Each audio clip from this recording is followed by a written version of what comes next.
ना पिता के अंतिम संस्कार में भाग लेता, बल्कि उसके लिए कहा जाता कि तू राज तिलक की तैयारियां कर, हम लाश को जला के आ रहे हैं, तब तक तू नहा धो के तैयार रहना, आते तेरे को राजा बनाएंगे, क्योंकि राजा की सीट कभी भी खाली नहीं रहनी चाहिए। तो अब अगला राजा कौन बनेगा इनमें से? जगमाल। तो अंतिम संस्कार में भाग कौन नहीं लेगा? अच्छा, उदय सिंह की मृत्यु कहां पर हुई? गोगुंदा। तो गोगुंदा में अंतिम संस्कार हुआ, वहीं छतरी बनी हुई है। गोगुंदा हम जब जलाने के लिए लेके गए, अब उदय सिंह मेवाड़ के राणा जी मरे, सारे सामंत आएंगे, अंतिम संस्कार जनता ही आसपास की खूब सारी, अब जनता इकट्ठी हो रखी, सामंत इकट्ठे हो रखे, और वहां पर सबने देखा कि वहां पर प्रताप खड़े थे। कौन खड़े थे? लोगों को लगता था उदय सिंह के बड़े बेटे कौन है? प्रताप। तो राजा भी कौन बनेंगे? प्रताप। अब जनता ने जब प्रताप खड़े तो खुसर पुसर होनी शुरू की, प्रताप यहाँ कैसे है, प्रताप यहाँ कैसे है, ये तो रिवाज तोड़ रहे हैं, बड़ा जो बेटा राजा बनता है वो तो अंतिम संस्कार में भाग ही नहीं लेता, ये यहाँ पे क्यों आ गए? तो फिर खुसर पुसर हुई, तो किसी ने पूछा प्रताप से, भाई आप यहाँ कैसे? अपना तो रिवाज है कि जो भी अगला राजा बनेगा और पिता के अंतिम संस्कार में भागे। प्रताप ने कहा अच्छा अच्छा अच्छा, अरे वो आपको पता नहीं होगा शायद, बाकी पिताजी मुझे राजा नहीं बना के गए, बल्कि राजा किसको बना के? जगमाल को राजा बना के चले गए। इसलिए जगमाल तो घर पे, देखो जगमाल नहीं आया हुआ यहाँ पे, और मैं जब राजा नहीं बनूंगा तो मैं तो पिता के अंतिम संस्कार में आऊं, बाकी वाले सारे भाई हम आए हुए। वहां मेवाड़ की जनता बगावत कर देती है। मेवाड़ जनता ने कहा नहीं, मेवाड़ अपने हाथ में नहीं बचेगा, मेवाड़ अपने हाथ से कभी भी निकल जाएगा, इसलिए हमें जगमाल राजा के रूप में नहीं चाहिए, हमारा राजा कौन होना चाहिए? तो प्रताप ने कहा यार बात तो सही है, पर इसमें मैं क्या कर सकता हूं, जो पिताजी करके जाएंगे वही होगा। तो वहां खड़े थे सलूम्बर के कृष्णदास चुंडावत। सलूम्बर के कौन खड़े थे? और हमने पढ़ा था कि मेवाड़ के राजा का राज तिलक कौन करेगा? सलूम्बर का सामंत कौन करेगा? और कृष्णदास जी आगे आए, कृष्णदास जी ने आगे आगे कहा कि ये तय कौन करेगा कि मेवाड़ में राजा बनेगा कि नहीं बनेगा, इसका फैसला महाराणा के पास नहीं है, इसका फैसला सलूम्बर के सामंतों के पास में है। मेरे पूर्वज चुंडा ने उस दिन राज छोड़ा था, तब कहा था कि मोकल राजा बनेगा और मैं सलूम्बर लूंगा। तो उस दिन कहा गया था कि सलूम्बर का सामंत बताएगा कि मेवाड़ में राजा कौन बनेगा और कौन नहीं बनेगा। इसलिए हमारा राजा जगमाल नहीं है, हमारा राजा कौन है? और नारे लगाए गए कि हमारा राजा कैसा हो? महाराणा प्रताप। तो प्रताप का राज तिलक गोगुंदा में कर लिया था। कहां पर कर लिया था? वही राजा घोषित करके लाए, और प्रताप को कंधों पर बिठा के नारे लगाते हुए आए। जगमाल इधर साफा वाफा बांध एकदम तैयार था। जगमाल लगा आएंगे राते, मेरे तो बस क्या निकालना है? तिलक ही निकालना है। जगमाल ने सुना कि नारे चेंज, जब जगमाल उसने अरे अरे पता ही नहीं है आपको, नारा चेंज करो, हमारा राजा कैसा हो? महाराणा जगमाल जैसा हो। कृष्णदास जी ने कहा थप्पड़ मारूंगा तो प्रताप को बिठाया, और प्रताप को बिठा के उसका क्या कर दिया? तो प्रताप को उसके पिताजी राजा नहीं बना के गए थे, जनता राजा बनाती है। कौन राजा बनाती है? तो कितना जनप्रिय रहा होगा कि मेवाड़ की जनता ने अपने राणा के आदेश को अस्वीकार कर दिया था। उदय सिंह जी क्या कह के गए उससे हमें कोई भी फर्क नहीं पड़ता, हमारा कोई राजा बनेगा तो कौन बनेगा? तो प्रताप का राज तिलक कौन करते हैं? इन्हीं के पास अधिकार था। कहां पे करेंगे? गोगुंदा। उदय सिंह की डेथ गोगुंदा में, तो राज तिलक भी कहां होगा? गोगुंदा। अब राज तिलक तो राजा का उसी दिन हो जाता था जिस दिन पहले वाला राजा मरता। आज राजा मरा है, अंतिम संस्कार किया, हाथों हाथ क्या कर दिया करते? राज तिलक। तो अब उसमें तो अब मर तो आदमी कभी भी सकता, जिस दिन मरेगा उस दिन हो जाएगा, पर राज तिलक समारोह जो करते, राज तिलक का जो फंक्शन करते, वो थोड़े दिन बाद में करते, मुहूर्त देख के करते। अच्छे मुहूर्त में राजा बनना चाहिए, तो कहा भाई राजा तो एक बार बना दो, फिर राज तिलक का फंक्शन दोबारा करेंगे, तब दोबारा अपने इसके राज तिलक वगैरह और कर लेंगे। तो प्रताप को बाद में कहा गया राज तिलक समारोह का टाइम पीरियड देखो, थोड़े दिन बाद में शुभ मुहूर्त देखा गया, तो कहा भाई राज तिलक समारोह अब थोड़े दिन बाद करेंगे, करो काम। तो राजा हमेशा राज तिलक समारोह राजधानी में हुआ करते, राजधानी चित्तौड़, और चित्तौड़ पे तो 1568 में अकबर कब्जा करके बैठ गया, तो अब कहां जाए? तो अपने संकटकालीन राजधानी कौन सी है? कुंभलगढ़। तो प्रताप ने अपना राज तिलक समारोह बाद में कहां पर करवाया था? समारोह का मतलब पूरा फंक्शन, समारोह का मतलब ढंग से पार्टी सेलिब्रेट करेंगे, समारोह का मतलब आसपास के सारे राजा इनवाइट किए जाएंगे कि हमारे फंक्शन है, सारे भाग लेने के लिए आओ। ये वैसा ही है जैसे आप ये मान लो कि आज चुनाव का रिजल्ट आया, और आज चुनाव का रिजल्ट आया, पता चला कांग्रेस की सीट इतनी और बीजेपी की सीट इतनी, तो कहा भाई राजस्थान में मुख्यमंत्री किसका बनेगा? कांग्रेस का, और राजस्थान के मुख्यमंत्री अशोक गहलोत होंगे, तो मुख्यमंत्री तय हो गया। फिर का शपथ ग्रहण समारोह 10 दिन बाद होता है, और शपथ ग्रहण समारोह का मतलब है कि फंक्शन होगा बाकायदा, फंक्शन में आसपास के राज्यों के मुख्यमंत्रियों को भी बुलाया जाएगा। तो प्रताप का राज तिलक कहां कर दिया गया था? गोगुंदा, पर उनका राज तिलक समारोह कहां पर मनाया गया था? कुंभलगढ़। मैं कहता हूं आसपास के राजा इनवाइट किए जाते हैं, तो मारवाड़ के एक राजा यहां पर आए हुए थे, चंद्रसेन, प्रताप की बहन की शादी की हुई थी चंद्रसेन से, तो वैसे भी रिश्तेदार थे, पड़ोस के राजाओं को बुलाते ही थे, ये बड़े राजा थे, तो इनको भी कहा भाई आप भी आ जाओ, इन्वाइट कर लिया। चंद्रसेन उन्हीं दिनों अकबर से लड़ रहे थे। किसे लड़ रहे थे? और हम आगे पढ़ेंगे कि जिस प्रकार प्रताप मेवाड़ में अकबर से लड़े थे, उसी प्रकार चंद्रसेन कहां पर अकबर से लड़े थे? मारवाड़ में। तो हम आगे पढ़ेंगे कि चंद्रसेन मारवाड़ का प्रताप है। चंद्रसेन क्या? मारवाड़ का प्रताप। तो यकीनन प्रताप के बहनोई लगते हैं, प्रताप के राष्ट्रतिलक समारोह में आए हैं, उसी टाइम अकबर से लड़ाई कर रहे हैं, तो अकबर वाली बातचीत भी हुई होगी। चंद्रसेन से पूछा भाई तुम्हारे क्या चल रहा है उधर? चंद्रसेन ने कहा लड़ाइयां चल रही है, कभी लठ पड़ जाते हैं, कभी लठ मार लेते हैं। प्रताप ने पूछा मैं क्या करूं? तो उसने कहा तुम भी, तुम्हारे पिताजी लड़ाई चालू कर रखी है, तुम्हारे पिताजी 68 से चल रही है तुम्हारी तो लड़ाई, और चालू रख लो अपने। तो ठीक है, प्रताप ने कहा और ही ठीक है अपने तो बात। उधर ये बात अकबर को पता चली कि भाई राजा चेंज हो गया। 1572 में उदय सिंह जी ने अपने जीवन में अकबर के दिन स्वीकार, अकबर से संधि का कोई भी उसने प्रस्ताव स्वीकार नहीं। तो अकबर जानता था कि यार उदय सिंह तो पूरी जिंदगी नहीं माना, अपने से संधि नहीं किया, अधीनता नहीं मानी, अब नया नया लड़का राजा बना है, राजा चेंज हुआ है, क्या पता ये मान जाए। तो अकबर ने प्रताप को समझाने के लिए अपने 4 दूत भेजे। कितने दूत भेजे? कौन कौन है चारों नाम बताओ? मानसिंह, कोर्ची बोलचाल में बहुत अच्छा बंदा था, कोर्ची दूत ही था, यही काम करता, राजाओं के साथ बातचीत करने का यही काम करता। 1572 में प्रताप राजा बनते अकबर ने कोर्ची को भेजा। कोर्ची अपनी तरफ से बधाई दे, क्या राजा महाराजा आसपास में कोई राजा बनता बधाई भेजते, भले आपस में दुश्मन हो तो भी एक दूसरे को बधाइयां वगैरह भेज दिया करता। ये आज भी है। मैं कहता हूं अभी पाकिस्तान में प्रधानमंत्री चेंज होगा, शहबाज शरीफ शपथ लेंगे, इधर से प्रधानमंत्री मोदी की बधाई जाएगी, भले ही अपनी नहीं बनती है। ऐसा होता है, जनरल शिष्टाचार होता है और उस शिष्टाचार का फॉलो किया ही जाता है, पालन करते हैं उसका। बनती हो तब तो बाकायदा बुला लेते हैं शपथ ग्रहण समारोह। मुझे याद है मोदी जी पहली बार जब प्रधानमंत्री बने थे तो आसपास वाले कई राष्ट्रपति प्रधानमंत्री को बुला लिया था कि आओ यार सारे, और पाकिस्तान वालों ने वहां से बधाई भेज दी। उनको लगता है जाएंगे तो पाकिस्तान की जनता नाराज हो जाएगी, इधर वालों अपने वालों को लगता है अपने जाएंगे तो इंडियन जनता नाराज हो जाएगी, पर फिर भी बधाइयां भेजते हैं। यार कोई बात नहीं, आप बने हो, नए बने हो तो हमारी तरफ से बधाई तो ले लो। तो कोर्ची को अकबर ने भेजा कि भाई जा अपनी तरफ से बधाई दे के आ जा, और बात करे थोड़ा पूछ लेना क्या प्लान है बंदे का आगे। कोर्ची गुलदस्ता लेके आया। कोर्ची ने आगे महाराणा प्रताप कहा मैं अकबर का दूत हूं और बादशाह अकबर ने आपके लिए हृदय के अंतिम तल की गहराइयों से शुभकामनाएं भेजी, हमारी तरफ से हमारा बुके भी स्वीकार कीजिए। और प्रताप ने कहा थैंक यू, बैठो चाय पानी पियो भाई। तो उसने बातों में पूछा भाई क्या क्या प्लान है आपका आगे? प्रताप ने कहा सेम। कौन सा? कोई डेडी वाला जो पापा कर रहे थे। कोर्चिन का थोड़ा बहुत चेंज, कोई स्लाइटली थोड़ा बहुत ना, कुछ भी आगे भविष्य में, निकट भविष्य में कभी कुछ करो करना पक्का। उसने कहा। कोर्ची वापस गया, कोर्चिन जाके अकबर कहा भाई आदमी ने साफ साफ क्या कर दिया, मना, और वो किसी भी तरीके से संधि करने के लिए तैयार। अकबर समझदार आदमी, अकबर को लगा नहीं यार बातचीत करने से बातचीत बनती है, तो किसी नए बंदे को भेजा जाए। मुझे लगा राजस्थान के राजा से बातचीत करनी है तो क्यों ना किसी राजस्थान वाले बंदे को भेजा जाए। यंग लीडर बना, एकदम यंग राजा बना है तो क्यों ना किसी यंग को भेजा जाए। 32 साल के थे प्रताप राजा बने थे, किसी यंग को भेजा जाए। और प्रताप के दरबार में आमेर के एक राजा रहते थे, भगवंत दास। आमेर के राजा कौन है? आमेर अपने जयपुर के राजा जी कौन थे? और भगवंत दास जी के बेटे थे, उनका नाम क्या था? मान सिंह। बाप बेटे हैं। तो मान सिंह राजकुमार है और भगवंत दास क्या है? राजा। तो मान सिंह यंग ही एकदम।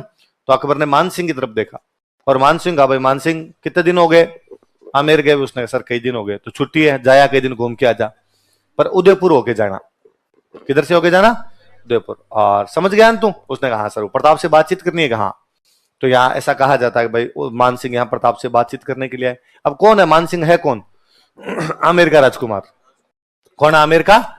प्रोटोकॉल ये कहता है कि रूस का रक्षा मंत्री आएगा तो हमारा रक्षा मंत्री मिलेगा, अमेरिका का विदेश मंत्री आएगा तो हमारा विदेश मंत्री मिलेगा, पाकिस्तान का प्रधानमंत्री आएगा तो हमारा प्रधानमंत्री मिलेगा, फलाना जगह कोई सूचना प्रसारण मंत्री आएगा तो अपना सूचना काउंटर पार्ट बराबर वाला मिलता है हमेशा ना। अभी कौन सा एक मैं भूल रहा हूं, रूस का अमेरिका का कौन विदेश मंत्री आया हुआ था? रूस का? कहां का? अभी थोड़े दिन चीन का। तो एस जयशंकर प्रसाद मिले थे। उसने बाद में कहा मुझे तुम्हारे प्रधानमंत्री से मिलाओ। उसने कहा और कि मुझे प्रधानमंत्री से मिला। इंडिया वालों ने मना किया, दिमाग खराब है, प्रधानमंत्री तेरे लिए बैठा है, तो विदेश मंत्री मिल लिए, तुम्हारा प्रधानमंत्री आएगा तब मिल लेंगे हम। तो भाई अपने प्रधानमंत्री बनता उनके राष्ट्रपति बनता उधर, तो तुम्हारा राष्ट्रपति है तब मिल लेंगे, तुमसे किस बात का मिला जाए। तो काउंटर पार्ट वाला होता है। अपवाद अलग है, कई बार मिल भी लेते हैं, पर ज्यादातर ये होता है उधर से जो आया उधर से वो बनता मिलवा दिया जाए। प्रताप को पता चला आमेर का राजकुमार बातचीत करने के लिए, तो उनका अपने राजकुमार को भेज दो। और प्रताप के बेटे थे अमर सिंह। कौन थे? तो अमर सिंह को कहा बातचीत करने के लिए जाओ भाई। उदयपुर में शाम के टाइम में डिनर का प्रोग्राम था, डिनर पे मान सिंह को बुलाया हुआ था। तो एक तो होता क्या है कि भाई अपने घर पे कोई मेहमान आया हुआ है तो मेहमान तो आएगा डिनर पे लेट, अपने जाएंगे जल्दी, कार्यक्रम तो अपने को करना है। उस दिन मान सिंह आया जल्दी, अमर सिंह आया लेट।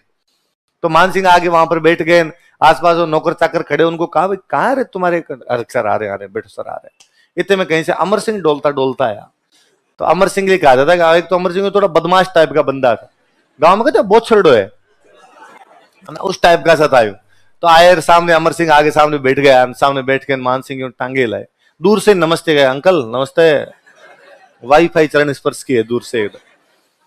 मान सिंह को बड़ा बुरा लगा कि यार ठीक है, और अंकल कैसे हो?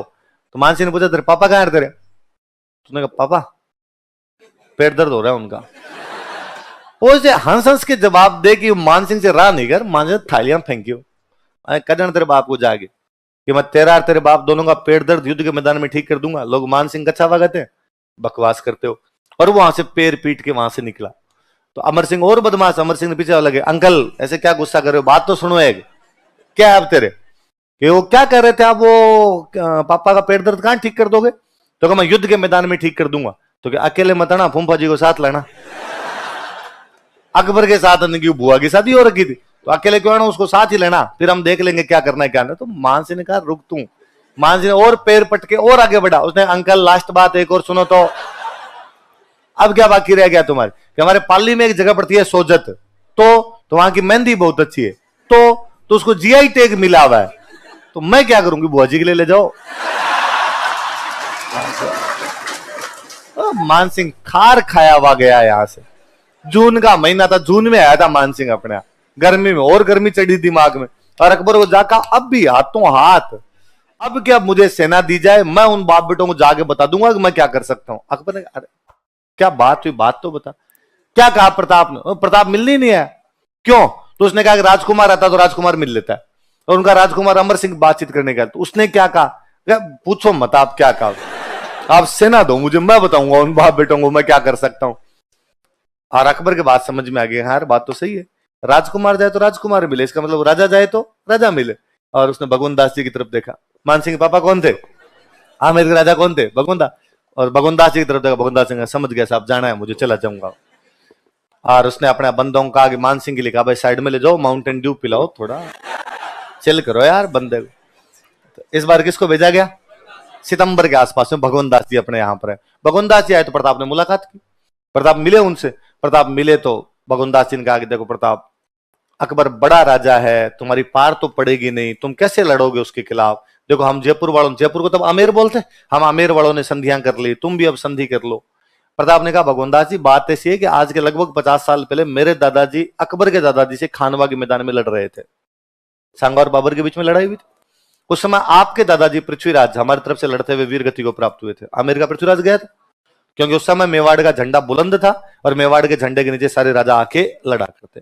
अब चलो हम मेवाड़ वाले उतने शक्तिशाली नहीं है आजकल, आप आमेर वाले भी खूब शक्तिशाली हो। भगवंत दास जी एक काम करो, आप मुगलों के खिलाफ लड़ाई का ऐलान कर दीजिए, मैं आपके झंडे के नीचे लड़ लूंगा, लेकिन मुगलों के झंडे के नीचे मेरे से आज लड़ा जाए कल लड़ा जाए। भाई मुगलों से संधि का मतलब है उनकी तरफ से लड़ना पड़ेगा। भगवंत दास जी ने कहा देख तेरे दादाजी नुकसान खूब ही करवा गए थे, और तू मैं अब भाई ऐसा कोई भी नहीं करना चाहता कि नुकसान हो। प्रताप ने कहा फिर क्यों आते हो, कभी बेटा आता है, कभी बाप आ जाता है, घर रहा करो अपने। तो भगवंत दास जी को भी उसने भेज दिया। अकबर फिर भी धीरज वाला आदमी, अकबर ने कहा नहीं वन मोर ट्राई। इस बार किसको भेजा गया? निर्मला सीतारमन, वित्त मंत्री था। टोडरमल कौन था? वित्त तो कहा गया कि भाई टोडरमल जी का, टोडरमल जी आए, टोडरमल जी यहाँ कई दिन रह के गए। टोडरमल जी आए, बातचीत की, पहले मेवाड़ वाले नेताओं वेताओं ने, वित्त मंत्रियों ने, सबने बातचीत की, फिर प्रताप भी मिले टोडरमल से। तो टोडरमल जी ने प्रताप से कहा कि प्रताप देखो घर की सी बात यह है, मैं तो आपको भाई मानता हूं, घर की सी बात बता रहा हूं कि मैं अकबर का वित्त मंत्री, और अकबर के पास में अथाह धन पड़ा है, अथाह, कितने भी साल लड़ाई कर लेगा तो भी उसका धन खत्म होने वाला। आप मेवाड़ वाले धन कहां से लाओगे लड़ाई के लिए? लड़ाई के लिए केवल जिगर की आवश्यकता थोड़ी है, बहादुर की आवश्यकता थोड़ी है, पैसा चाहिए भाई साहब। बिना पैसे के लड़ाई कैसे करोगे? इसलिए संधि कर लो, लड़ाई में तेरा घाटा उसका, मर जाओगे यार फालतू में। प्रताप ने कहा टोडरमल जी आप तो आराम से रहिए, जितने दिन और रहना मेवाड़ के अंदर गुजारिए, कोई कमी हो तो मुझे बताना, और जब पधारो यहां से तो अकबर को जाके कहना कि लड़ाई की तैयारियां शुरू कर दे। हमने तैयारियां शुरू कर दी है। और वो क्या कर रहे थे आप, धन, तो अभी मेवाड़ के भामाशाह मरे नहीं है, मेवाड़ के भामाशाह पैसा आ जाएगा हमारे पास, कहीं ना कहीं से पैसा आ जाएगा। अकबर ने 4 दूत भेजे, चारों से प्रताप ने संधि करने से यह दिखाता है कि वह व्यक्ति कितना स्वाभिमानी था। वह व्यक्ति, उसे जनता द्वारा राजा बनाया गया था। यह बात बताती है कि वह कैसे राजा थे, जनप्रिय। अकबर के 4 प्रयासों को उसने बेरंग लौटा दिया था। यह बात बताती है कि वो क्या थे, स्वाभिमान। अब जब बातचीत के सारे रास्ते बंद हो जाए तब तो तरीका क्या बचता है, लड़ाई बचता है। और आपके विश्व का प्रसिद्ध युद्ध जिसे बच्चा बच्चा जानता, आप सब जानते हो, किस किस के बीच में युद्ध हुआ? महाराणा प्रताप और अकबर के बीच। अच्छा, अकबर खुद युद्ध में आया नहीं था, मुगल बादशाह खुद युद्ध में कम ही जाते, सेनापति भेजते। अकबर अजमेर तक आया था। कहां तक आया था? अजमेर तक आया। अजमेर में आने के बाद उसने अपनी सेना भेजी और सेनापति बना के भेजा मान सिंह को। किसको भेजा? पहली बार किसी युद्ध में अकबर ने मान सिंह को सेनापति बना के भेजा था। वो युद्ध कौन सा है? हल्दी घाटी से पहले मान सिंह किसी भी युद्ध में स्वतंत्र सेनापति के रूप में नहीं गया था। तो यहां पे अकबर की तरफ से सेनापति कौन है? मान सिंह पहली बार इसी को बना। साथ में एक बंदा और भेजा, आसफ खान। कौन कौन 2 सेनापति भेजे? सुन लो एक बार, बाद में लिख लेना, एक साथ लिख लेना आप। एक तो मान सिंह और दूसरा कौन है आपके? किसके तरफ से सेनापति? अकबर खुद आया है क्या? नहीं, अजमेर तक आया। कहां तक आया? यहां से सेना देके उसने मान सिंह का, भाई जा सिमरन, लिया बदला लिया तेरा जाके। इधर प्रताप की तरफ से कौन कौन है? तो एक तो सलुंबर वाले तो हमेशा हरावल में रहते हैं, तो कृष्णदास चुंडावत। सलुंबर के कौन थे? कृष्णदास चुंडावत। एक ग्वालियर के राजा थे रामसा तोमर। ग्वालियर के राजा कौन थे? रामसा तोमर के बेटे के साथ में महाराणा प्रताप की बहन की शादी कर रखी थी, तो रिश्तेदार भी लगते थे। अकबर ने ग्वालियर पर कब्जा कर लिया था, तो ये अकबर से नाराज भी चल रहे थे। प्रताप चाहते थे कि वे लोग जो अकबर से नाराज चल रहे हैं उनका गठबंधन बना लिया जाए, तो इनको ग्वालियर वालों को इन्वाइट किया, भाई आप आ जाओ। तो ग्वालियर से साथ देने के लिए कौन है? रामसा तोमर। मैंने बताया था कि मुगल जब भारत में आए थे तब भारत में राज था अफगानों का, और अफगानों का राज खत्म करके मुगल भारत में स्टैब्लिश हुए। इसलिए अफगान हमेशा मुगलों के खिलाफ रहे, और अफगानों को जब भी पता चलता कि कोई भी मुगलों के खिलाफ लड़ रहा है उसका साथ देने के लिए चले जाते। हम पढ़ रहे थे खानवा युद्ध में जब सांगा बाबर से लड़ रहा है तो महमूद लोधी और हसन खान मेवाती दोनों अफगान है, और दोनों किसकी तरफ से लड़ रहे थे? सांगा। इस बार अफगानों की सेना लेके आया हाकिम खान सूर। कौन है? और वास्तव में बंदे का नाम सूर नहीं था, बंदा खुद सूरवीर था। उसने कहा महाराणा प्रताप को आगे आगे खड़ा करो मुझे। ये कृष्णदास जी कहां खड़े होते हैं तुम्हारे अरावल में, साथ में मुझे बराबर ही खड़ा कर दो, मैं बताऊंगा मुगलों को क्या करना है। उसमें गजब लड़ा था हाकिम खान सूर। तो हाकिम खान सूर किसकी सेना लेके? अफगानों। कौन सेना लेके? तो अफगान सेना का नेतृत्व कौन कर रहे थे? हाकिम खान सूर। ऐसे एक बंदे थे राणा पुंजा। कौन थे? यहां एक जनजाति रहती है भील, तो भीलों की सेना लेके कोई आए थे, तो वो कौन थे? तो भीलों की सेना का सेनापतित्व कौन कर रहे थे? अफगानों की सेना का। ग्वालियर से कौन है? सलूम्बर से। प्रताप खुद युद्ध में थे, उधर अकबर खुद युद्ध के मैदान में नहीं था, उसके 2 सेनापति आए। कौन कौन? मान सिंह और आसफ खान। और मान सिंह को पहली बार इसी युद्ध में सेनापति बनाया गया था, तो पहली बार स्वतंत्र सेनापति, फर्स्ट टाइम इंडिपेंडेंट कमांडर यदि मान सिंह किसी युद्ध में बना था तो कौन सा युद्ध है? ये हल्दी घाटी वास्तव में दर्रा है। दर्रा समझते हो? पहाड़ों के बीच की जो जगह होती है उसको क्या बोलते हैं? दर्रा। एक तरफ एक पहाड़ियां, जिन पहाड़ियों का नाम है गोगुंदा। कौन सी पहाड़ियां? एक तरफ एक पहाड़ियां जिनका नाम है खमनोर।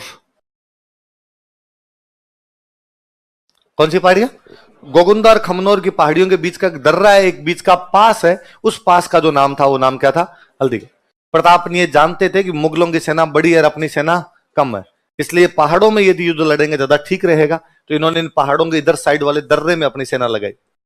दर्रे में मुगलों की पूरी सेना एक साथ कभी भी घुस नहीं पाएगी, जितने जितने फौजी आएंगे अपने इधर सही रहेंगे एकदम। जैसे मुगलों की सेना इस दर्रे के अंदर घुसती है, आगे मेवाड़ वाले तैयार खड़े थे, तो शुरुआती हमला बहुत भयंकर हमला था मेवाड़ की तरफ से। मुगलों की तरफ से एक इतिहासकार इस युद्ध में खुद आया हुआ था, बदायूनी। कौन आया हुआ था? बदायूनी मुगलों के दरबार का एक इतिहासकार है, युद्ध में एज ए सैनिक भाग ले रहा था, सोल्जर ग्रुप में आया हुआ था। बदायूनी लिखता है कि मेवाड़ का शुरुआती हमला इतना तेज था कि हम बनास नदी के पास 16 किलोमीटर वापस भागे थे। कौन सी नदी के पास में? आगे आप पढ़ोगे खमनोर की पहाड़ियों से एक नदी निकलती है अपने बनास, कि इतना तेज हमला किया था कि हम बनास नदी के पास में को 16 किलोमीटर भागते हुए पीछे की तरफ गए थे। अब जब मुगलों की सेना भागने लगी, वापस भागने लगी, तो मुगलों की सेना में पीछे एक सैनिक खड़ा था बेचारा, मिहत्तर खां। क्या नाम था? मिहत्तर का नाम का सैनिक था। और उसको लगा कि यार आगे वाले तो भाग रहे, वापस आ रहे, तो उसको यूं अजीब लगा कि यार अपनी सेना तो भाग रही है, लड़ ही नहीं रही है अपनी सेना तो, और मेवाड़ वाले उनके पीछे भागते हुए आ रहे हैं। तो उस मिहत्तर खान ने जोर जोर से चिल्लाना शुरू किया पीछे, कह रहे भागो मत, अकबर खुद आ रहा है, अकबर खुद आ रहा है। अकबर अजमेर तो बैठा ही था, तो उसने कहा अभी अभी सूचना आई है कि अकबर खुद सेना लेके आ रहा है और बड़ी सेना आ रही है, इसलिए लड़ो तो सही।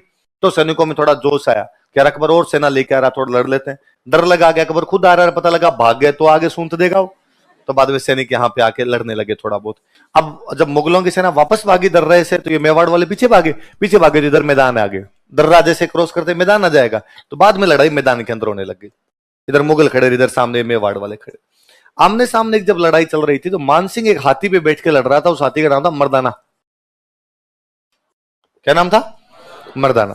प्रताप ने जब देखा कि यार मानसिंह बीचों बीच हाथी पे खड़ा हुआ निर्देश दे रहा है, ये करो वो करो, तो प्रताप को बड़ा गुस्सा है। और प्रताप को लगा यार ये ठीक है, आमेर वालों से मेरी लड़ाई है नहीं, मेरी लड़ाई तो किससे है? मुगलों से। पर ये आमेर वाले कभी बाप बेटे समझाने आ जाते हैं, इस बार बेटा सेनापति बन के हो रहा है भाई, और बीच में निर्देश और दे रहा है। तो उसे गुस्सा है यार। प्रताप के घोड़े का नाम क्या था? चेतक। तो प्रताप ने अपने चेतक को उधर मर्दाना की तरफ दौड़ाया, हाथी की तरफ दौड़ाया। कौन से हाथी में बैठा हुआ था? चेतक बड़ा समझदार घोड़ा था। कहते चेतक एकदम मर्दाना के पास पहुंचता है, हालांकि मानसिंह ने चारों तरफ सिक्योरिटी लगा रखी थी, प्रताप उनको काट पीट के पास ही पहुंच गया एकदम। और चेतक ने अपने अगले दोनों पैर हाथी की सूंड पे लगा दी, मतलब अपने पिछले दोनों पैरों पे खड़ा हो गया, सीधा सीधा एकदम यूं। ज्यादातर लोग आप वो कहानी जानते हैं कि प्रताप अपना भला फेंकते हैं, और मानसिंह अच्छा सेनापति था, वो होदे में बैठ जाता है, होदा होता है वो, तो उस होदे में बैठ गया तो भला तो उसके ऊपर से निकल गया। पर मानसिंह अच्छा सेनापति था। मानसिंह ने अपने हाथी की जो सूंड थी उसमें पहले से एक चाकू सेट कर रखा था, चाकू लगा रहा था। तो चेतक जब पैर वापस उतार रहा था तो अगले दोनों खुर कट गए, उसके वहीं पैर वहीं रह गया, आगे आगे से पैर वाला हिस्सा वहीं रह गया। अब वो चेतक ने नीचे कदम तो रख लिया, पर चेतक मूव नहीं करे, अब हिल नहीं पाए, इधर उधर हिल ही नहीं पाए। प्रताप को लगा घोड़ा अब तक सरपट दौड़ रहा था, अचानक घोड़े की क्या हो गया? उनके नीचे नजर गई तो देखा कि उसके दोनों पैर ही कट गए, आगे वाले खुर दोनों निकले। बिना खुर तो बेचारा घोड़ा कैसे चले? तो उन्होंने जैसे तैसे करके घोड़े को वहां से वापस खींचा, आसपास वालों काट पीट के वहां से बाहर निकले कि यार घोड़ा बेचारा मरने वाला, इसको तो बाहर लेके चले अपने। मैंने बताया था कि मेवाड़ का रणा किसी भी कारण से युद्ध के मैदान से बाहर निकलता, उसकी जगह कोई ना कोई सादड़ी का झाला लड़ता। जब सांगा बाहर निकले थे तब सादड़ी का झाला अज्जा था। इस बार जब चेतक की वजह से प्रताप को बाहर जाना पड़ा तो यहाँ पे थे झाला बिद्दा। कौन थे? इन्हीं का एक नाम और पड़ते हम, झाला मान सिंह, तो कई बार इनका नाम झाला मान मिल जाता है। तो झाला बिद्दा कर दो या क्या कर दो, झाला मान कर दो। तो प्रताप तो बाहर चले गए और झाला बिद्दा या झाला मान ने युद्ध का क्या क्या नेतृत्व। तो बाहर तो क्या गए, उससे बाहर निकलते आगे चेतक मर ही गया था। तो वहीं पास में उसकी छतरी बनी हुई है, बलीचा छतरी कहां बनी हुई चेतक की। पर तब तक मुगलों को भयंकर भयंकर नुकसान हो चुका था। मुगल जैसे तैसे अपनी जान बचा के भागते ही यहां से गोगुंदा चले जाते हैं। कहां चले जाते हैं? मैंने बताया था गोगुंदा और इन पहाड़ियों के बीच का सा दर्रा था, तो बाद में कहां चले जाते हैं? वो कहते गोगुंदा में जाने के बाद में भी मुगलों को इतना डर था प्रताप का कि उनको लगा कि मेवाड़ वाले पीछा करेंगे और पीछा करके मारेंगे अपने को। तो गोगुंदा में जब रात को सोए उससे पहले चारों तरफ दीवार बनाई कि रात को कोई मेवाड़ वाला अटैक करके मार नहीं दे, और पूरी रात को पहरेदारी कर करके वैसे टाइम पास किया अपना। अगले दिन फिर अजमेर की तरफ इधर रवाना शुरू हुए। अकबर कहां तक बैठा हुआ था? अजमेर तक। तो बदायूनी वापस लिखता है कि गोगुंदा से अजमेर आने में हमारी हालत खराब कर दी थी। जून का महीना, राजस्थान की तपती हुई गर्मी, उन पहाड़ों के गांव से चलना वैसे भी दुभर हो रखा था। बीच बीच में भीलों के गांव थे, भील जब तब हम पर आक्रमण कर दिया करते। हमारी पूरी सेना एक साथ तो चल नहीं सकती थी, राशन पानी वाले थोड़े पीछे रह जाए, जिनके पास बाहर है वो थोड़े धीरे धीमे चलेंगे, खाली चल रहा है वो तेज चलेगा। तो इसके पास में कोई आटा नमकन मिर्चें जो दे रखे वो बेचारी धीरे धीरे टुकड़ी आती कोई, तो वो टुकड़ी बेचारी पीछे रह जाती। भील पता नहीं 10-15 के ग्रुप में कहां पर अटैक करते, वो आटा छीन ले जाते। यदि किसी गांव से पानी लेने के लिए गए तो गांव वालों ने कूट कूट के मुगलों को मार दिया। तो बदायूं ने कहता है कि जैसे तैसे भगवान का नाम लेके अजमेर तक का रास्ता अदा किया था। अजमेर यहां अकबर के पास पेश हुए। अकबर ने जाते पूछा, क्या भाई पकड़ लाया प्रताप को? तो नहीं। तो मार दिया? तो नहीं। संधि कर ली उसने? नहीं। तो हरा दिया? नहीं। क्या सोच कर आए थे कि सरदार खुश होगा, इनाम देगा? और उसने मान सिंह आसफ खान कहा कि मंगतो आज के बाद मेरे दरबार में दिखे टांगे तोड़ दूंगा दोनों की। अरे सर सुनो से मैं थप्पड़ मारूंगा, दिखना मत। तो मान सिंह और आसफ खान दोनों का दरबार में आना बंद। और अकबर ने कहा, उन्होंने कहा सर सुनो तो सही, पकड़ना इतना सरल नहीं है, मेवाड़ को जीतना इतना सरल भी। अकबर ने कहा मैं जा रहा, मैं बताता हूं तुम्हें कैसे पकड़ के लाते हैं, सर आप देख लो। तो 1576 के लास्ट में अकबर खुद मेवाड़ पर अटैक कर देता है। उदयपुर के आसपास वाले जगह पर उसने कब्जा किया, यहां पर आके बैठा। मेवाड़ वालों को पता चला अकबर और बड़ी सेना लेके आ गया, इन्होंने खुद को फिर पहाड़ियों में शिफ्ट किया। वह पहाड़ों में लड़ेंगे, मैदान में तो लड़ाई हो नहीं पाएगी, तो पहाड़ियों में शिफ्ट। अब अकबर इधर उदयपुर के आसपास वाली जगह पे कब्जा करता है, दिल्ली अपनी टुकड़ियां में लाओ पकड़ गए। पर अब मुगल पहाड़ों में लड़ने के अभ्यस्त ही नहीं थे। पहाड़े आप जहां के लोकल हो, उन पहाड़ों को तो आप ज्यादा जानते हो। अब बेचारी कोई टुकड़ी पहाड़ों में छोटी छोटी टुकड़ियां जाती, पूरी जाती नहीं। मेवाड़ वाले पड़ते पता नहीं कहां से आक्रमण करते, उस टुकड़ी को मार देते। बेचारे बचे खुचे सैनिक भाग भूग के वापस आते, या कभी कोई टुकड़ी जाती उसको भी मिलते ही नहीं, वो टुकड़ी बेचारी दिन में भूख मर मुरा के शाम तक वापस आ जाती। अकबर ने फाइनली पूछा यार क्या कारण है, पकड़ क्यों नहीं पा रहे, ऐसा क्या है कि तुम उसको पकड़ ही नहीं पा रहे, जा ही नहीं पा रहे वहां तक, डेली मार मार खा खा के आते हो वहां से। उन्होंने कहा साहब हम मुगल हैं, गूगल थोड़ी है जो रास्ते पता। अब रास्ता तो जिनको पता है उनको ही पता है। अकबर के थोड़े दिनों में समझ में आ गया कि इन पहाड़ों में अपनी पार तो पड़ेगी नहीं, तो अकबर उदयपुर पे कब्जा करता है। उदयपुर का नाम बदल के कर देता मोहम्मदाबाद। क्या कर देता, और अपने 2 बंदों को उदयपुर सौंप देता है। एक तो मान सिंह के अंकल थे जिनका नाम था जगन्नाथ कछवाहा। क्या नाम था, हल्दी घाटी वाले युद्ध में लड़के गए हुए थे, तो इनकी पोस्टिंग यहीं पर कर दी कि भाई आप ही उदयपुर संभालो। और एक बंदा था सैयद फखरुद्दीन। क्या नाम दूसरे बंदे का। अब अकबर समझदार आदमी था, अकबर ने दिमाग लगाया कि यार भाई मेवाड़ वाले इतनी आसानी से हार नहीं मान रहे, इसका क्या कारण है। तो अकबर के एक बार फिर वही कारण समझ में आया कि 1568 में उसने चित्तौड़ पर कब्जा कर लिया था, उसके बावजूद भी उदय सिंह ने उससे संधि नहीं की थी। तो उसे तब समझ में आया कि यार उदय सिंह की शक्ति का बड़ा कारण है कि उदय सिंह को पास पड़ोस वाले सहायता देते रहते हैं, इसलिए उसने बूंदी के राजा को उदय सिंह से तोड़ दिया था। मैंने आपको पिछली क्लास में बात बताई थी कि 1569 में बूंदी पर अटैक करता है, राजा सुरजन उसके साथ में संधि करके उसको रणथंभौर का किला दे देता है। पढ़ा था हमने। तो लगा प्रताप के सहयोगियों को तोड़ा जाए, तो प्रताप के सहयोगी कौन कौन है, पता चला साहब बांसवाड़ा और डूंगरपुर। प्रताप के सहयोगी कौन कौन है यार, ये सहायता करते रहते हैं। तो अकबर ने अपना अगला अटैक वागड़ पे किया। ये वाली बात और जोरदार, डूंगरपुर बांसवाड़ा पढ़ेंगे, मैं और ढंग से बताऊंगा। अकबर पहले बांसवाड़ा पर अटैक करता है, बांसवाड़ा का राजा अकबर से सरेंडर करता है। जैसे अकबर ने अटैक किया उसने कहा साहब लड़ाई करने की हिम्मत नहीं, हम संधि करने के लिए तैयार। अकबर ने कहा करो संधि और लिखो कि आज के बाद प्रताप को कोई सहायता नहीं दोगे। ठीक है, आज के बाद प्रताप को किसी प्रकार की सहायता नहीं दे। अकबर ने कहा वेरी गुड, शाबाश, सब अपने दोस्त है। अब अकबर गए डूंगरपुर, डूंगरपुर के राजा ने सरेंडर किया कि साहब हम भी आज के बाद प्रताप को कोई भी सहायता नहीं देंगे। तो अकबर को लगा भाई 2 राज्य तो मेरी तरफ आ गए, कौन कौन, बांसवाड़ा और डूंगर। अकबर यहां से दिल्ली गया। अकबर जैसे दिल्ली गया, बांसवाड़ा डूंगरपुर ने कहा मजाक कर रहे थे, कैसा लगा हमारा प्रैंक। ये दोनों बाद में भी प्रताप की सहायता करते रहे। प्रताप के आसपास में राजस्थान के राजाओं में जो इंटेलिजेंस दिखाई देती है उतना पहले कभी नहीं रही होगी। ये शानदार तरीके से लड़े थे इस बार। ये देखो आप, ये डूंगरपुर, डूंगरपुर के पास में बांसवाड़ा, बांसवाड़ा के पास में मेवाड़, मेवाड़ के पास में मारवाड़, मारवाड़ के पास में सिरोही, सिरोही के पास में जालोर, जालोर के पास में ईडर। सबकी सीमाएं लगती है आपस में। डूंगरपुर में राजा आस्करण, बांसवाड़ा का राजा प्रताप सिंह है कोई, मेवाड़ के राजा महाराणा प्रताप है, दोनों के नाम, उधर भी प्रताप सिंह था इधर भी प्रताप। मारवाड़ का राजा चंद्रसेन, सिरोही में सुल्तान, जालोर में ताज खान। ताज खान अफगान है तो अफगानों की मुगलों की बनती नहीं। इडर का राजा नारायण दास। इडर का राजा कौन है, सारे मिले हुए आपस में, पूरा गठबंधन है, एक साथ गठबंधन है।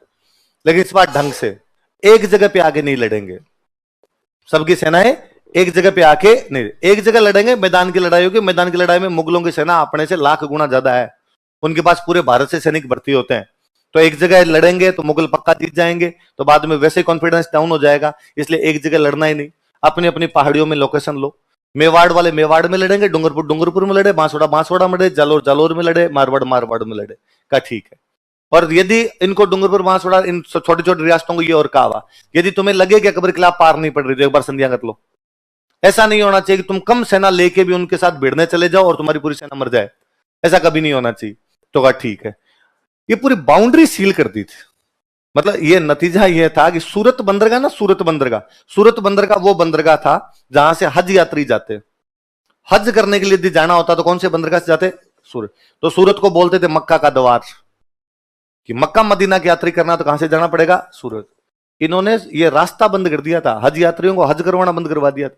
इसलिए कोई हज करने जाता तो अकबर को जाके कहते कि हमें हज करना है, फिर अकबर उनके साथ में सेना भेजता, वो सेना जाके सूरत छोड़ छोड़ गया थी। हालात ये थे। और फिर ये कि जब अकबर मेवाड़ पर अटैक करे तो अब उसने अपना पूरा फोकस कहां पर कर रखा है, मेवाड़। पूरा शक्ति लगा के बेचारा मेवाड़ में लड़ रहा है। इतने में पता चलता कि मारवाड़ के चंद्रसेन ने मारवाड़ में मुगलों के कैंप उड़ा दिए। तो अकबर की सेना भाग के किधर आएगी? चंद्रसेन। इतने में पता चलेगी सिरोही वाला सुल्तान और जालोर वाला ताज खान दोनों आबू की पहाड़ियों में मुगलों के कैंप उठा गए, या सूरत की तरफ जो हज यात्री जा रहे थे उनको वहां से वापस भगा दिया, पकड़ लिया। इसलिए अब उनकी सेना भाग के कहां पे जाएगी? सिरोही और जालोर। इतने में पता चला साहब इडर वालों ने वहां पर और किसी के आपके गुजरात का टैक्स लूट लाए, या गुजरात की तरफ आपका अटैक कर दिया, तो वो सेना उधर जाए। मुगलों की सेना तितर बितर करती थी। इसलिए महाराणा प्रताप के टाइम में अकबर पूरे राजस्थान में एक भी युद्ध नहीं जीतता। मतलब हालात ही कि यार सिरोही के सुल्तान ने ठोक लिया इनको, दत्तानी का पूरा युद्ध जीते हैं। मुगलों का सिंगल, बताया था दत्तानी का सिंगल बंदा नहीं छोड़ा है, सिरोही वाले पीट गए। भारत का मुगल बादशाह है, सिरोही में हार के गया। दुर्सा आडा तक को यहां पकड़ लिया था उन लोगों ने, बताई थी मैंने कहानियां। एक युद्ध नहीं जीतने दिया। वो जानते थे कि डूंगरपुर बांसवाड़ा यदि अकबर से लड़ेंगे, अकबर ने अटैक किया, यदि डूंगरपुर बांसवाड़ा लड़ते हैं तो पूरी सेना मर जाएगी। आप 15,000 आदमी यदि डूंगरपुर वालों के पास में, अकबर के लाख से लड़ोगे तो 15 मरेंगे। इससे अच्छा संधि कर लो, तो 15 बचे। अकबर यहां से गया तो अगला जब इनका युद्ध होगा तो भेज देना। इसलिए 1585 के बाद में अकबर ने राजस्थान पर अटैक करने बंद कर दिए थे। मतलब अकबर पूरे भारत पर अटैक कर रहा है। काबुल पर अटैक है, ठेठ कहां काबुल पड़ा है? कश्मीर पे अटैक है, बंगाल पे अटैक है, उड़ीसा पर अटैक है, साउथ इंडिया पर अटैक है, राजस्थान पे नहीं। आपके नाक के ठीक नीचे राजस्थान पड़ा है, आप राजस्थान पे अटैक क्यों नहीं कर रहे? क्योंकि बंदे के समझ में आ गई थी कि आरएस का प्री पास नहीं होगा, इसलिए पटवारी दिया जाए। इसलिए कश्मीर, काबुल, बंगाल, कंधार, साउथ इंडिया, उड़ीसा सब जगह अटैक कर लिया, लेकिन 85 के बाद में उसने राजस्थान पर कोई भी अटैक नहीं किया। तो इनका पूरा प्लान ही चेंज था। अलग अलग लड़ेंगे, अपनी अपनी जगह पे लड़ेंगे, एक दूसरे को इस प्रकार की सहायता पहुंचानी है कि भाई इधर वाला लड़े तो इधर वाला भी लड़ाई शुरू कर दे, ताकि मुगलों की शक्ति एक जगह ना लगे। वरना खानवा में लड़े थे, सारे एक साथ लड़े, हार गए। पूरा पूरा राजस्थान एक साथ एक युद्ध में हार के आ गया। वरना अब की बार ढंग से अपनी अपनी जगह लोकेशन ली हुई। सिरोही के राजा पर पहले एक बार अकबर ने अटैक किया था, तो अकबर ने सेना भेजता है, सिरोही राजा संधि कर लेता है। सिरोही राजा संधि करके आधी सिरोही अकबर को दे देता है। तो अब प्रताप ने कहा कोई बात नहीं, दे दी, कोई दिक्कत नहीं, बैठे रहो अपने। थोड़े दिनों बाद में दत्तानी वाला युद्ध लड़ता है वापस। इस बार शक्ति उसकी थोड़ी ठीक थी, दत्तानी वाला युद्ध लड़के आदि सिरोही अपने वापस छीन लेता है, मुगलों की पूरी सेना मारता है। तो मैंने तब भी आपको बात बताई थी कि महाराणा प्रताप ने अपनी पोती की शादी सुल्तान के साथ की थी। क्या सुल्तान के साथ पोती की शादी की थी? सबके सब गठबंधन के अंदर थे। अब ज्यादातर तो रिश्तेदार और थे आपस में। ताज खान था तो ताज खान अफगान था, अफगानों की मुगलों से वैसे नहीं बनती। ताज खान पे अकबर ने सेना भेजी थी, तब ताज खान ने सरेंडर किया था। ताज खान ने भाई गलती हो गई, आइंदा से तेरे खिलाफ हम कोई भी लड़ाई नहीं करेंगे। अकबर बेचारा संधि करवा के यहां से वापस जाता, वो वापस कहता ना तो मैं तुम्हारी संधि को स्वीकार नहीं करता हूं। तो अकबर यहां से कहां चला गया? वागड़ चल गया। अकबर वापस गया तो मान सिंह आसफ खान आगे तैयार खड़े थे। मान सिंह आसफ खान ने कहा क्या प्रताप पकड़ लेना आप, हमने सुना था आपने पकड़ लिया। अगर उन्हें थप्पड़ मारूंगा दोनों, कल से चुपचाप दरबार में आ जाना कि यार हमने पहले ही कहा था, नहीं पकड़ में आ रहा, पहाड़ियां खतरनाक है वो। पर अब क्या किया जाए, नया सेनापति कौन भेजा जाए? तो एक नया सेनापति उतारा गया, शाहबाज खान। कौन सा उतारा गया?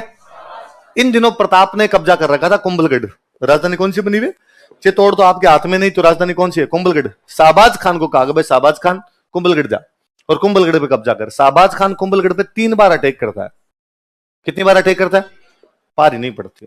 एक बार प्रताप को इनको लगा था कि यार कुंभलगढ़ अपने हाथ से निकलेगा, तो ये कुंभलगढ़ खाली करके पहाड़ियों की तरफ चले गए। तो शाहबाज खान कुंभलगढ़ पे कब्जा करता है। अब उसे लगा ठीक है अब तो मेरा कब्जा हो गया। अचानक प्रताप 15 दिन बाद में वापस अटैक करते हैं, शाहबाज खान को भगा देते हैं, कुंभलगढ़ पे वापस कब्जा कर लेते हैं। अकबर के समझ में आ गया कि भाई शाहबाज खान के यहाँ पर पार नहीं पड़ रही। शाहबाज खान का ट्रांसफर किया पंजाब, कि तू पंजाब जा। तो साहब इधर मेवाड़ कौन देखेगा? तो एक नया सेनापति भेज रहे हैं। तो इधर मेवाड़ में एक नए सेनापति उतारेंगे, रहीम जी। कौन भेजेंगे? अब्दुल रहीम। रहीम जी को कहा कि रहीम जी आप जाओ। रहीम जी प्रेम के दोहे वोहे लिखने वाले आदमी। रहीमंदा का प्रेम का मत तोड़ो, टूटे से फिर जुड़े नहीं जुड़े। पर रहीम जी वाकई बेहतरीन योद्धा थे। हम रहीम जी के बारे में केवल इतना जानते हैं कि रहीम जी कवि थे, पर रहीम जी की 2 बातें और बड़ी जोरदार है। रहीम जी बेहतरीनतम योद्धा हुए। मुगलों के जितने योद्धा हुए उनमें यदि टॉप 10 की कभी लिस्ट बनाई जाएगी तो उनमें यकीनन रहीम जी हमेशा आएंगे। रहीम जी उतने बड़े भगवान कृष्ण के भक्त थे। इस धरती पर जब भगवान कृष्ण के टॉप 10 भक्तों की लिस्ट बनाई जाएगी उसमें भी नाम किसका है? तो रहीम जी बहुत ही भले या सज्जन मनुष्य थे एकदम। तो रहीम जी कहा रहीम जी आप जाओ मेवाड़ में लड़ने के लिए। तो रहीम जी आगे। पर रहीम जी का मेवाड़ वालों की तरफ थोड़ा सॉफ्ट कॉर्नर था, और रहीम जी को ऐसा लगता था कि यार जो संधि करना चाहता उसे तो कर लो, जो करना ही नहीं चाहता, किसी भी तरीके से नहीं करना चाहता, वहां पे क्यों लड़ाई करनी? मेवाड़ वाले नहीं करना चाहते तो बैठे रहने दो यार। अकबर क्यों बार बार सेनाएं भेजता है? पर अब बादशाह ने ऑर्डर दिया तो आना तो पड़ेगा। तो रहीम जी आ गए यहाँ पे मेवाड़ में। यहाँ उदयपुर में पहाड़ियों में कोई जगह पड़ती थी शेरपुर, कौन सी जगह थी? वहां पे चुपचाप अपनी सेनाएं लेके बैठ गए, बढ़ने दो, आपने लड़ाइयां नहीं करनी। अच्छा, पहले जब लंबे दौरों के लिए सेनापति जाते तो परिवार साथ लेके जाते, लुगाई टाबरन सब साथ में हुआ करते। भाई आपको 3 साल किसी आक्रमण के लिए जाना तो परिवार साथ में ले जाओ आपका। तो बाद में रहीम जी ने अपने परिवार, जो बड़े बड़े सेनापति थे उनके परिवार साथ में थे, तो उन परिवारों को तंबू लगा के अपना सेट किया कि भाई यहाँ रहो, सैनिकों के तंबू लगा लिए, सेना यहाँ रहेगी। पर प्रताप पे कोई अटैक नहीं किया, चुपचाप बैठे रहते, सुबह शाम अपना शिकार खेल के आ जाते और अकबर के पास में मैसेज कर देते कि आज हमने अटैक किया था पर प्रताप हाथ नहीं आया। आज तो एकदम पास तक ही पहुंच गए थे, लेकिन वो पहले थोड़ा सा पहले निकल गया था। अकबर क्या कहे? अकबर वापस कहता well try boys, well try, keep it up, लगे रहो, अगली बार पकड़ में आ जाएगा पक्का। क्योंकि अकबर यदि ये कह दे कि प्रताप हाथ क्यों नहीं आया तो रहीम जी वापस पूछ ले कि भाई ये बात तो मान सिंह, आसफ खान, तू खुद और शाहबाज खान चारों मिलके बता दो कैसे पकड़ना है, तो हम भी पता लगा लेंगे भाई ऐसे पकड़ना है। अब रहीम जी की तरफ से जब अटैक बंद हुए तो प्रताप को धन इकट्ठा करना शुरू किया, वापस तैयारियां की। पर रहीम जी के बाद में कोई ना कोई सेनापति आएगा, वो तो लड़ेगा, तो तैयारियां तो करके रखी जाए। इन बिटवीन एक दिन प्रताप के बेटे थे अमर सिंह। अमर सिंह कोई उधर घूम रहे थे पहाड़ियों में, उन्होंने मुगलों के कैंप की तरफ देखा, कैंप में कोई है ही नहीं, कैंप सुनने पड़े एकदम। तो अमर सिंह पास तक ही पहुंच गया, तो आवाज लगाई जाके भाई रहीम जी किधर है? तो अंदर से महिलाओं की आवाज आई, भाई रहीम जी तो बाहर गए हुए। तो उसने कहा और कोई पुरुष होगा उसको बाहर भेज दो, मुझे बात करनी है। तो महिलाओं ने कहा भाई आज हमारे घर पे कोई भी पुरुष नहीं है, सारे पुरुष बाहर गए। उसने कहा सच्ची? उसने कहा तुम सारी बाहर आ जाओ, फॉलो मी। वो सारी महिलाओं को गिरफ्तार कर लाया। अब महिलाएं बेचारी रोती पीड़ती, उसके बेचारी डाकी क्यों लेके जा रहा है, हमने तेरा क्या बिगाड़ा है? और अमर सिंह नहीं, चलो चलो महलों में रखेंगे। अरे क्या तंबुओं में क्या बैठी हो तुम, आ जाओ आ जाओ सारी आ जाओ। उनको गिरफ्तार कर लाया सबको। आगे महाराणा प्रताप अपने कैंप की तरफ खड़े, महाराणा प्रताप देखे कि अमर सिंह डोलता हुआ आ रहा है, पीछे महिलाएं बुरके में बेचारी रोती पीड़ती आ रही है। वो कौन है, कहां से लाया तुम? उसने कहा डैडी आप साइड में जाओ, मैं संभाल लूंगा। जो अरे है कौन ये तो बता। उसने वो रहीम जी है ना? कि हाँ। तो आज शिकार खेलने के लिए गए थे तो मैंने कर लिया।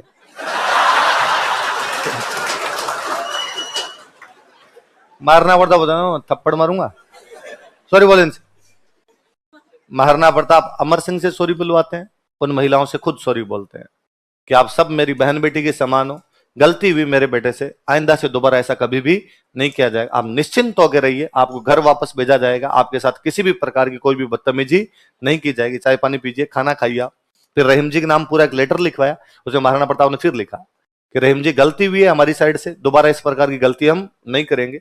महाराणा प्रताप युद्ध के मैदान में कभी भी महिलाओं और बच्चों को बीच में आकर किसी पर महिलाओं और बच्चों को बीच में नहीं लाएगा, इनको बंधक नहीं बनाया जाएगा, जो लड़ाई होगी वो सामने छाती आके करेंगे, जो रिजल्ट होगा वो देखा जाएगा। उन महिलाओं को वापस सम्मान वापस भेजते हैं।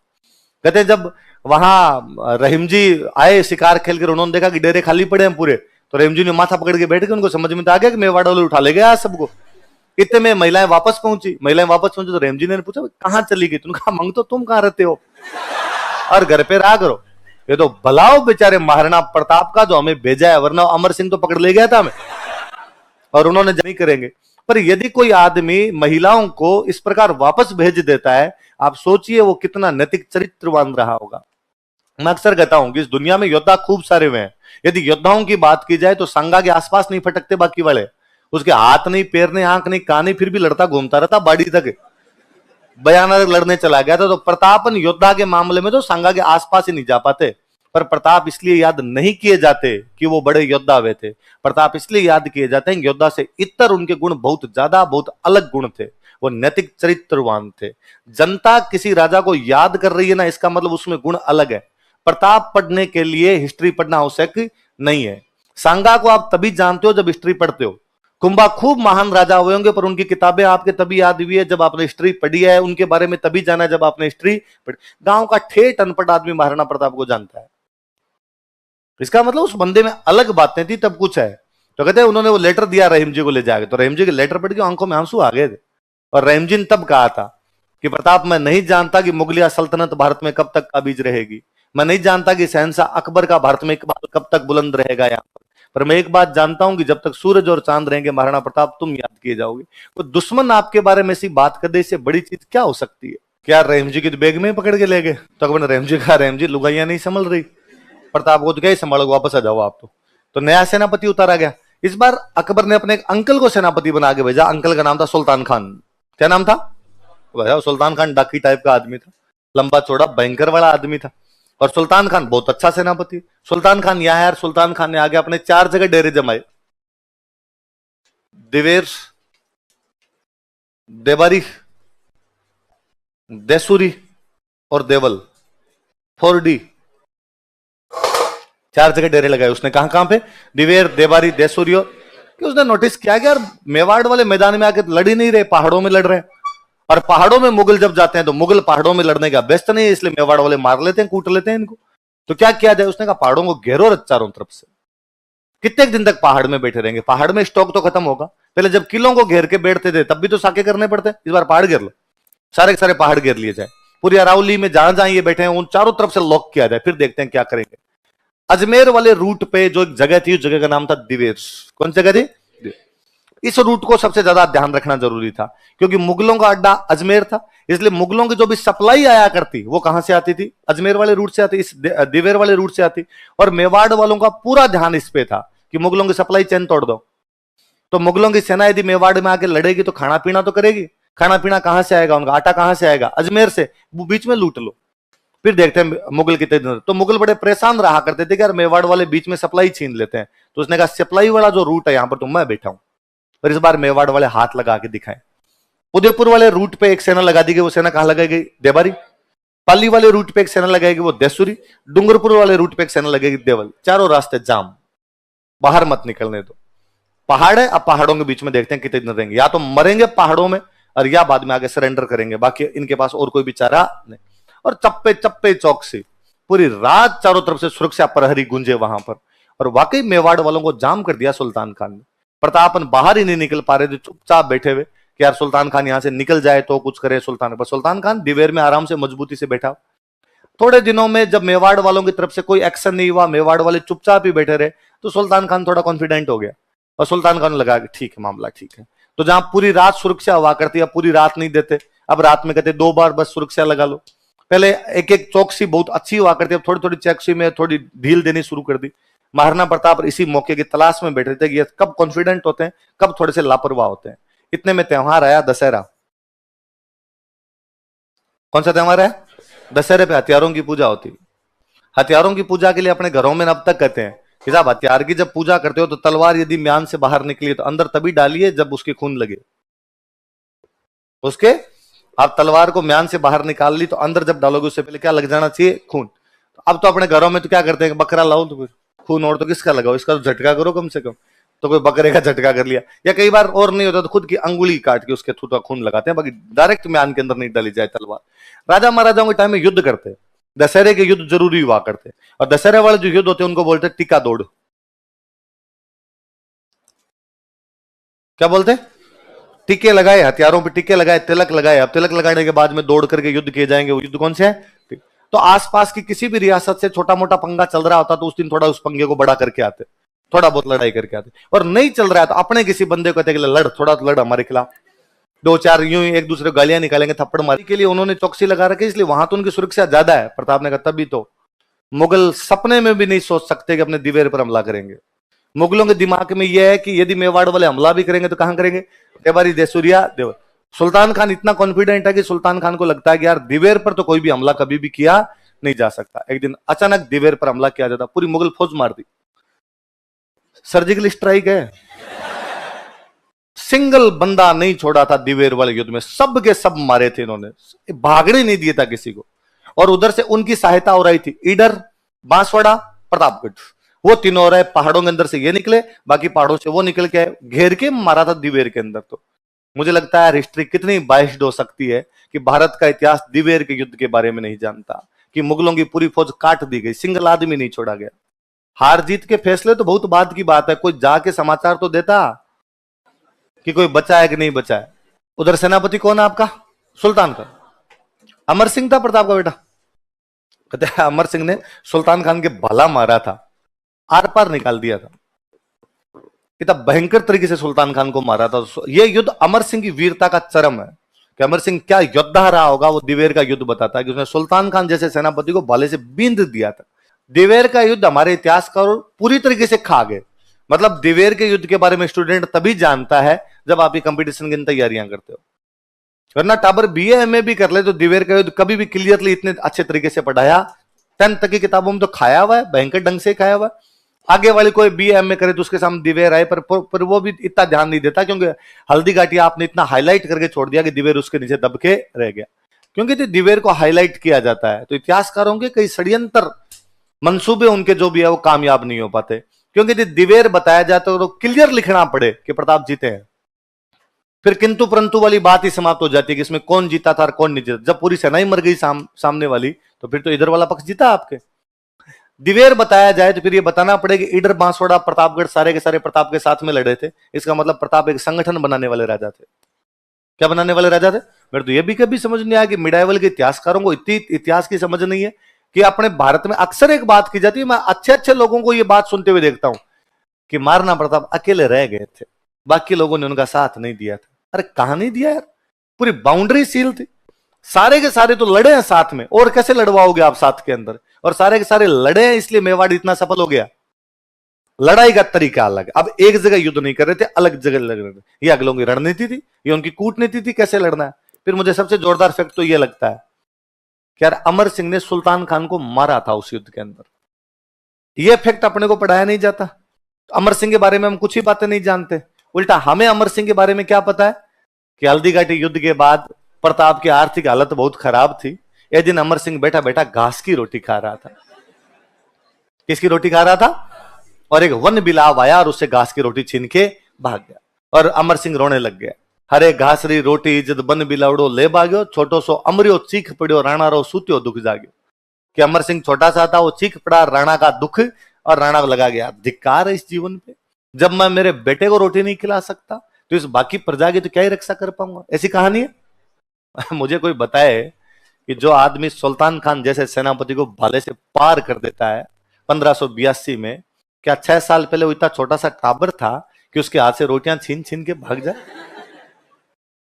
सुल्तान खान को जब वो भाले से मारता उसे ठीक 2 साल पहले शेरपुर में जब वो महिलाओं को उठा के लेके गया, उसको ये भी पता किसको लेके जाना और किसको छोड़ के जाना।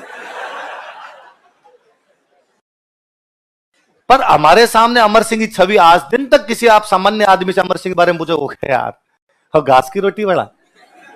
अमर सिंह का जन्म 1559 में हो गया था।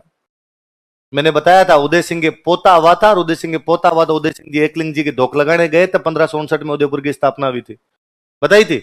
वो पोता अमर सिंह है। यदि अमर सिंह का जन्म 1559 में हो गया तो हल्दी घाटी के टाइम में अमर सिंह 17 साल का है। और आप कहते हो कि 17 साल का जो टाबर था वो घास की रोटी खाता रहता। पर दिन वन बिलाव छीन के भाग गया और प्रताप ने कहा कि ओ पापा के पास आई डैडी, एक ही रोटी थी, अब तो मेरे पास रोटियां भी नहीं बची है। कहां से लाई ये कहानियां? हम खुद पढ़ते हैं कि उससे पहले 1573 में जब मान सिंह बातचीत करने के लिए आया तो उससे बातचीत करने के लिए कौन गया था? पर हमें वो मतलब तोता मैना टाइप की कहानियों में उलझाया हुआ है। हिस्ट्री को हिस्ट्री की तरफ कभी नहीं पढ़ाया गया। उल्टा सुल्तान खान कहता है कि जब सारे मुगल फौजी मर गए थे तो महाराणा प्रताप घायलों के बीच में घूम के घायलों को उठा उठा के ला रहे थे अपने सैनिकों के साथ। सुल्तान खान घायलों में पड़ा था, मरा नहीं था सुल्तान खान, सांसें चल रही थी। तो प्रताप गए सुल्तान खान से बातचीत करने के लिए। तो सुल्तान खान ने पड़े पड़े महाराणा प्रताप को देख के नमस्ते किया और महाराणा प्रताप का क्या वो कौन था जिसने मेरे भला मारा? मैं ये डाकी टाइप का आदमी यार, मेरे सामने को आए तो वो मेरे आंखें देख के मर जाए, और कोई बंदा यार इस कदर भाला मार के आर पार निकाल गया मेरे, कौन था वो? तो महाराणा प्रताप को लगा कि यार अब इसको क्या बताएं कौन था। तो उनके खुद के पास में एक फौजी को दूसरा खड़ा था, उनको लगा मरने वाला आदमी है पूछ रहा है, तो उन्होंने उस फौजी का आगे क्या कहा, ये था ये जिसने भला मारा था। उसने नहीं यार ये नहीं था, लड़का दूसरा था यार, मैं उसके चेहरे मोहरे से पहचानता हूँ, लाल बम आंखें थी उसकी, और जब उसने मारा था तभी वो अलग ही दिख रहा था यार, उसको बुलाया जाए। तो कहते अमर सिंह कैंप में था, अमर सिंह को बुलाया गया और महाराणा प्रताप ने कहा भाई ये तो मेरे वाला ही था, इसी ने मारा है तेरे को। तो सुल्तान खान अमर सिंह कहता कि शाबाश तुम एक वीर पिता के वीर पुत्र हो वाकई। कालजा धक धक धक धक धक करे। तो अब क्या किया जाए, मर ही नहीं रहा यार आदमी, अब न तो जिंदा है ना मरा हुआ है, अब ये कितनी देर लगेगी, इतनी देर तड़पेगा बेचारा और कोई इलाज नहीं। तो किसी ने कहा भाला जब तक बाहर नहीं निकालोगे ना तड़पेगा। तो दो ही तरीके, या तो इसका खून निकलेगा पूरा बाहर, धीरे धीरे खून निकल के मरेगा, या इसका भाला खींच दो तो मर जाएगा बेचारा, तड़पे तो नहीं, मरना तो है इसको। तो अमर सिंह को कहा कि भाला खींच दे बाहर। तो कहते अमर सिंह से भाला खींचा नहीं गया, तो इतना मोटा था वो कि उसके भाला अंदर रुक गया था पूरा। फिर अमर सिंह अपने दोनों पैर उसके पैरों पे लगा खड़ा होता है, जोर से भाला खींचता है, भाला खींचते सुल्तान खान मर गया था। वो अमर सिंह था। जिस अमर सिंह की कहानियां आपके पास ये है कि वो घास की रोटियां खाता था। उदय सिंह की कहानी आपके पास है कि घास के पत्तों में लेके गए थे उसको, और अमर सिंह की कहानियां आपके पास है घास की रोटियां। अच्छा, कहानियां इसी प्रकार की होती है। मैं कन्हैयालाल सेठिया का पुरजोर प्रशंसक हूं। मुझे राजस्थानी भाषा के जब जब कवियों के नाम लेने पड़ेंगे, कन्हैयालाल सेठिया मूर्धन्य साहित्यकारों के पहले नंबर पर आएंगे। और कन्हैयालाल सेठिया की वो कविता है पाथल और पिथल, जिसके अंश उठाए गए। पर सेठिया जी कवि है, इतिहासकार नहीं है। इतिहासकारों को तो समझना चाहिए कि कवि इस प्रकार की बातें लिख सकता है, कवि कल्पनाएं करता है, कल्पनाओं में इस प्रकार की चीजें लिखी जा सकती है। हिस्ट्री में तो मत पढ़ाओ टाबरों को, अपने इतिहास की किताबों में हरे घास की रोटी थी। अरे यार, पहले तो घास की रोटी कौन कौन खाता है बताया जाए, देखे कि कब कब ऐसा होता है कि घास की रोटियां खानी पड़ती। गरीब से गरीब आदमी घास की रोटी खाता है क्या? बाजरी खा लेता होगा, गेहूं नहीं मिले तो कम से कम, पर यहां घास की रोटियां इस प्रकार के सिखाए गए। सुल्तान खान को जब मारा गया और इतने भयंकर तरीके से मारा गया, उसके बाद तो मुगलों की तरफ से प्रताप के खिलाफ आने से मना कर दिया था किसी भी सेनापति। अकबर ने कहा अब कौन जाएगा लड़ने, लोगों का दिमाग खराब है, सुल्तान खान गया था, भयंकर मारा है, कोई आदमी आगे समाचार देने लायक भी नहीं बचा, कैसे कैसे किस किसको मारा है। जब सारे मना कर दिया करते कि कोई लड़ने नहीं जाएगा, तो अपने राजस्थान वाला पक्का कोई ना कोई तैयार हो ही जाता। अपने राजस्थान वालों को लगता था कि भयंकर युद्ध, इसका मतलब मरने के चांसेस ज्यादा है, और युद्ध में लड़ते हुए मरे तो स्वर्ग प्राप्त होगा, और स्वर्ग के चक्कर में लड़ाई कर लिया करते। तो जगन्नाथ कछवाहा जो मानसिंह वाला अंकल था, उसने कहा मैं चला जाऊंगा। तो 1585 में अकबर एक बार ट्राई और करता है, और इस बार भेजता जगन्नाथ कछवाहा को। प्रताप को बड़ा गुस्सा है कि यार आमेर वाले तो मान ही नहीं रहे, कभी बाप आता है यहाँ पे, कभी बेटा आता है, कभी समझाने आते हैं, कभी लड़ाई करने आते हैं, कभी अंकल आ जाता है। इस बार प्रताप ने आमेर पर हमला कर दिया। क्या हमला कर दिया? तुम मुगलों का साथ दोगे तो लो फिर तुम मजे देखो। देखे तो आमेर इधर टोंक तक हुआ करता, अपना कहां तक हुआ करता, और टोंक में अपने एक जगह पर थी मालपुरा।